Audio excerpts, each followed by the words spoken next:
बेटियां बोझ नहीं होती, ये कहानी सबूत है। कश्मीर की बर्फबारी वाली वादियों में बांडीपुरा के एक छोटे से गांव सुंबल में माम काक नाम का एक मेहनती, खामोश और नेक दिल आदमी रहता था।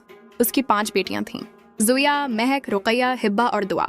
लोग कभी कभी उसे छेड़कर कहते, अरे माम काक, एक बेटा ना हो पाया? वो सिर्फ मुस्कुरा देता, लेकिन उसकी आंखों में एक हल्की सी चुभन जरूर उभर आती। फिर भी दिल ही दिल में कहता, बेटी रहमत होती है और अल्लाह रहमत को कभी बेवजह नहीं देता। एक रात बर्फ इतनी पड़ रही थी कि पूरी बस्ती सफेद चादर में लिपट गई। बिजली चली गई, घर अंधेरे में डूब गया। 5 छोटी बच्चियां सर्द हवा से कांपती हुई अपने बाप के करीब आ बैठीं। ज़ोविया ने धीमी आवाज में पूछा, बाबा, क्या हम कल स्कूल जा पाएंगे? माम काक ने इनके गिर्द कंबल फैलाकर कहा, जब तक मैं हूँ तुम्हारी तालीम कभी रुकेगी नहीं। इस रात उसने पुरानी बुखारी जलाई और सारी रात जागकर बेटियों को देखता रहा। न जाने क्यों उस रात इसके दिल में एक अजीब सी जिम्मेदारी जागी हुई थी। गाँव वाले कहते थे 5 बेटियां पालना आसान नहीं, बेटा होता तो सहारा मिल जाता। माम काक बस खामोश रहता, मगर जब भी कोई ऐसी बात करता, उसका दिल कहता, मैं अपनी बेटियों का सहारा हूँ और एक दिन यही मेरा सहारा बनेंगी। साल गुजरते गए। माम काक की मेहनत, मोहब्बत और तरबियत ने 5 फूलों को 5 नूर बना दिया। ज़ोविया डॉक्टर बन गई, महक टीचर, रुकैया नर्स, हिब्बा इस्लामी स्कॉलर और दुआ सॉफ्टवेयर इंजीनियर। एक दिन वही गाँव वाले जो कहते थे बेटा नहीं है कैसे चलेगा, आज उसके दरवाजे पर खड़े थे और फख्र से बोल रहे थे, माम काक,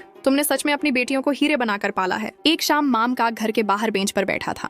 हल्की हल्की बर्फ बरस रही थी। उसकी 5 बेटियां उसके दोनों तरफ बैठी थीं। हर एक ने उसका हाथ थामा हुआ था। महक ने प्यार से कहा, बाबा, लोग कहते थे बेटियां बोझ होती हैं, भूल गए थे कि रहमत कभी बोझ नहीं होती। माम काक की आंखों से आंसू बह निकले। वो बोला, अल्लाह ने मुझे सबसे खूबसूरत तोहफा दिया, रहमत की 5 मिसालें।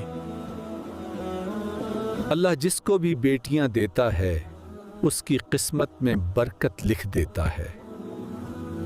आप ये वीडियो कहां से देख रहे हो, कमेंट्स में बोलो और कश्मीरी फैक्ट ट्यून को फॉलो करो। शुक्रिया।